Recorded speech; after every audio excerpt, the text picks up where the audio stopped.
Hello, you wonderful people, and welcome to another episode of Crime Centric. This being a show where I talk about crime dramas that I watch. For today's episode, I'm going to talk about the latest episode of Elementary.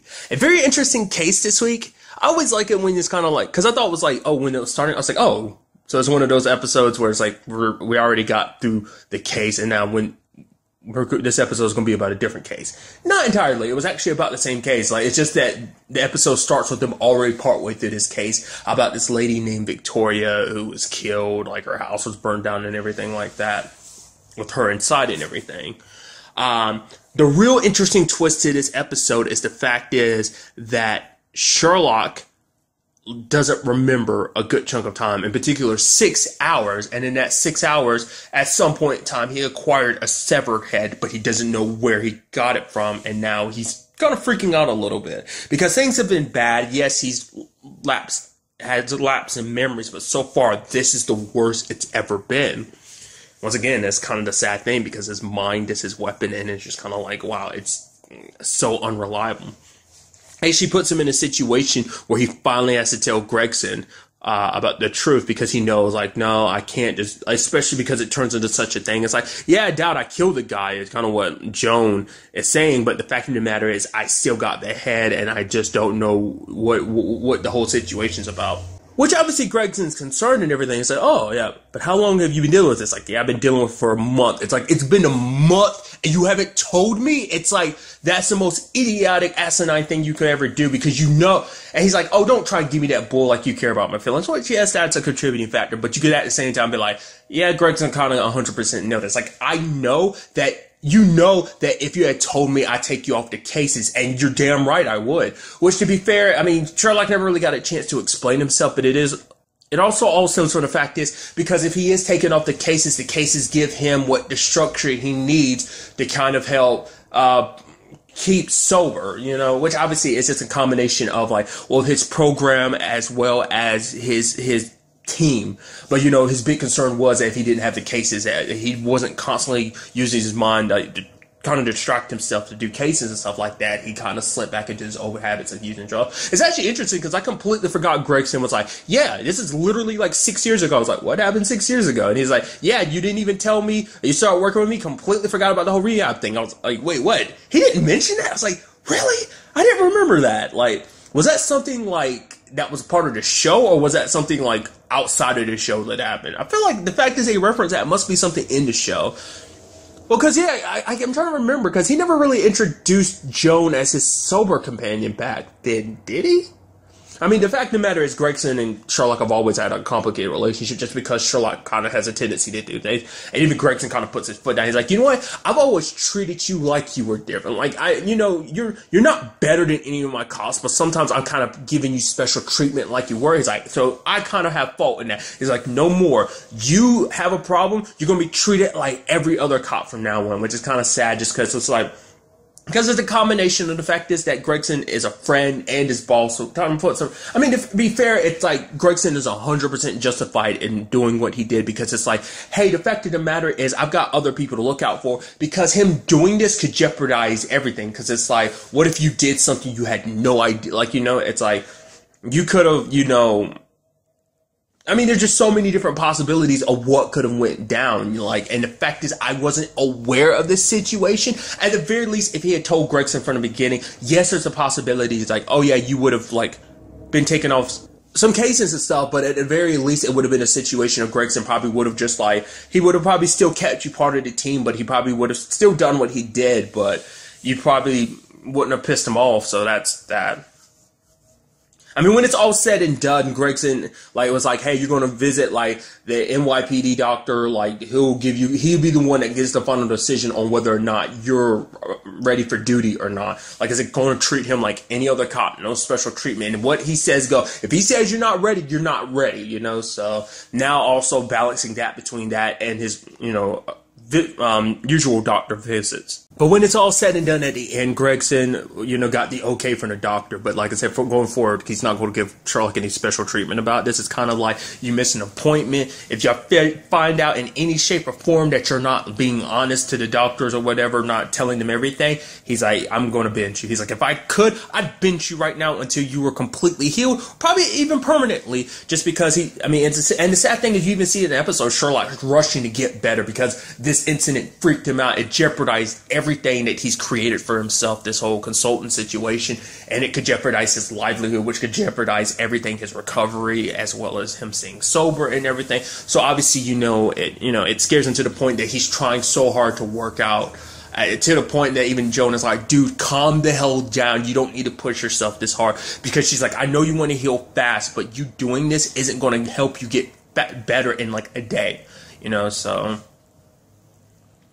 he's been doing things probably, decently slow, but like I said, he's just even more so motivated to do it now. Like he was probably, obviously he's had this reluctance with a lot of stuff, but he did it super fast. Was going at like 0 to 100 in this episode because of this episode's incident. So obviously I'm focusing a lot on that, so I need to actually focus on the main episode itself, which is very fascinating too, but just kind of want to talk about that. Obviously this deals with two different people. There's the lady that died, Victoria, and the dude, was it Karim? Basically, we end up finding out that they basically both got skin grafts, potentially from the same guy, which potentially might be the victim. And then this all circulates back to this whole complicated situation, because it's like, oh yeah, that dude, the severed head, well, his head was already severed. There was already embalming fluid in him and stuff like that, because this all goes back to like a tissue company that kind of issues out like tissues, like, samples for people and stuff like that. Hence this whole like skin grafting situation. Isn't grafting specifically might not have been the word they used. But basically Victoria messed up her leg because of a car accident. Like there was some burns, and the burns were replaced by the skin of someone else. Like they used the tissue from someone else. But it turns out this company is up to some shady stuff, because when the time came, they were like, oh yeah, we're not. He's like, I don't want to help. It's like, yeah, the fact that you're not wanting to help is super shady. It wasn't that he was behind the whole killing, but he had his own fault in it. Basically, they were covering up stuff. They were cutting corners where it's like, oh yeah, you're supposed to be looking for diseases and stuff like that. It's like, he wasn't. They were just kind of like, yeah, we had this one copy of us saying that we were looking for disease. Yeah, let's just copy it and say we're doing that for all the other. Just cutting corners, just save time and money, I guess, which is such an asinine thing. But hey, whatever. You do you, I guess. Because it turns out potentially the victim in this the headless dude, his name's Eric, potentially had like a rare form of bird flu, which is super deadly. Not many people, I think it's like 100% fatal, is kind of what Joan's kind of getting at this episode. And basically the rundown is Eric got it from being with his girlfriend, who actually was of 3 people who got it when they were in China, and it turns into this whole thing. But it's like, when people saw Eric before, his body ended up in the situation it did, it's like, but he seemed fine, which, considering the situation he was in with this, it's like, how did he do that? You shouldn't be fine. So it made them kind of constantly have to change their theories about this whole situation. It's actually quite fascinating when it was all said and done, because basically what it turns out is Eric did catch it, but he caught it a while back when he was in China himself. But he survived it. Like, people thought just because he survived it, it had to be a weaker strain, but it's like, no, it's the exact strain that we're dealing with in this episode, and because of that, he built up an immunity to it. So when he caught it, which he did catch it again, it's just because he kind of had antibodies, like the symptoms weren't as prevalent, and he just kind of like dealt with it. That's how the other victims ended up getting this, because later on it turned, because the lady that's behind this, Selesky, she's the murderer behind all this. Like,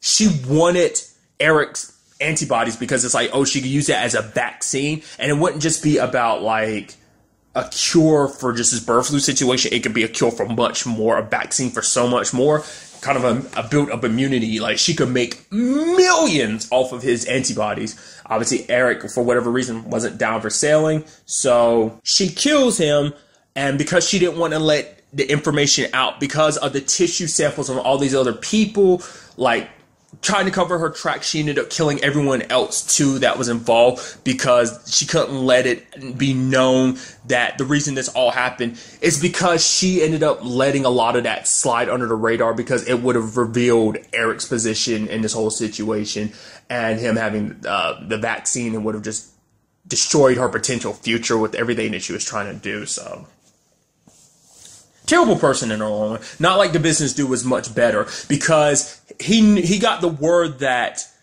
there might be potential issue with Eric's body, but he didn't bother checking because he didn't want to know. He didn't want to take the chance, like, oh, he might actually be a carrier, and just in the off chance that he was one, I don't want there to be a paper trail proving that there was. So he just like immediately had him embalmed and kind of made it so that it'd be impossible to test him in the future. So kind of sucky situation all around. It's actually interesting too, because this was a case that, like, because of Sherlock's whole circumstances, he worked on it, but obviously he wasn't directly involved in the case. It was mainly Bell and Joan that was doing it. I also appreciate, dude, I thought it was kind of nice that Bell was kind of like, obviously he's like, yeah, you know, he's even surprised himself. He's like, I'm surprised Sherlock's actually taking this whole benching process, like, himself. Because normally Sherlock would kind of ignore stuff like that, still do the cases and stuff like that. But at the same time, it's like, he knows he kind of messed up bad. Plus, he can't, even under these circumstances, he still can't even trust himself, so that's even more reason. But also, he doesn't want to piss Gregson off more than he already has. And that was something Joan was saying, like, you should talk to him.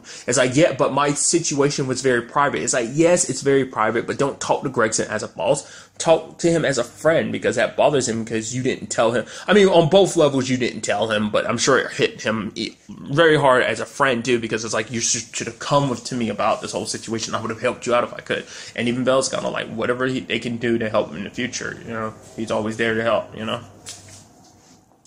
But another interesting element popped up in this episode, too, and that was Michael just randomly showing up at their spot. I was like, oh, he's here. And even Sherlock's like, what the hell are you doing here? He's like, so this is really where you live. I was like, wait, so you don't... I was like, oh, I guess he's just kind of surprised what kind of place you live. It's like, no, apparently Sherlock never told him where you live. I was like, that doesn't seem creepy to you, Michael? Apparently he's just using the whole, like, he's like, oh yeah, because I'm an architect, work for an architect company, which I finally, maybe he mentioned that before. Didn't realize that's what kind of company he worked for. But he's like, oh yeah, he looked at some stuff, and he's like, oh yeah, I saw that this was owned by Moreland Homes, so I took a chance. It's like, you can even tell Sherlock's a little suspicious, but I guess because of his whole state of mind, he's just kind of like, I'm off my game, so obviously I'm not, you know, I'm just, because it's just kind of, because even he's kind of like, you showing up at my spot's kind of weird, but to be fair, like I said, at the same time, it's just all that he was dealing with at the time, and he's like, no, I completely understand. He's trying to ask things, are you okay, and is there anything I can do to help, but Sherlock's just kind of pushing him away, just because he's trying to, you know, handle things on his own. It seems like this would have been a perfect opportunity for him to meet Joan, but I guess Joan just kind of like, just went off to deal with something else, I guess, at the time, so it's just kind of interesting to me that they didn't get to meet in this circumstance. But it turns out, he goes to a meeting later on in the episode, and he goes, yeah, I have this friend who's going through some things right now, and the fact of the matter is, I tried to, you know, give him a project, but it's like, he won't notice me. I was like, so that is what this is all about. You want Sherlock to see you? That's weird. It's just kind of like, I guess he finds Sherlock so fascinating, and I guess, like, maybe he feels like, oh, like, I'm here, notice me, senpai type of situation. I don't know whether it's kind of like, because he knows that Sherlock's such a good detective, maybe he's kept up with Sherlock's work, and he's just like, oh my god, this is this guy. This is my opposite. This guy, like, he'll be interesting. Like, I don't know whether, like, he always had this plan, because he talks about the fact is, like, the whole thing comes back that, like, Sherlock inspired him to kind of keep with the program and stuff like that, and kind of dive into it, get back in his work, and use that as a means of motivating himself to stay sober. The question is, like, has he still been a serial killer, like, is this probably his first victim? Which I highly doubt it, just the circumstances. I get the feeling like he's probably been a serial killer for a while, but he probably just fell off of him for a while. Hearing Sherlock probably inspired him, like, oh, I'm going to go back to doing it. Or maybe, like I said, once again, maybe he was literally talking about his architect job. But then it's a situation of like, oh, the Polly situation happened, and it's like, oh, Sherlock talked to me. He's like, hey, I know Sherlock's in his situation. Why don't I give him a helping hand?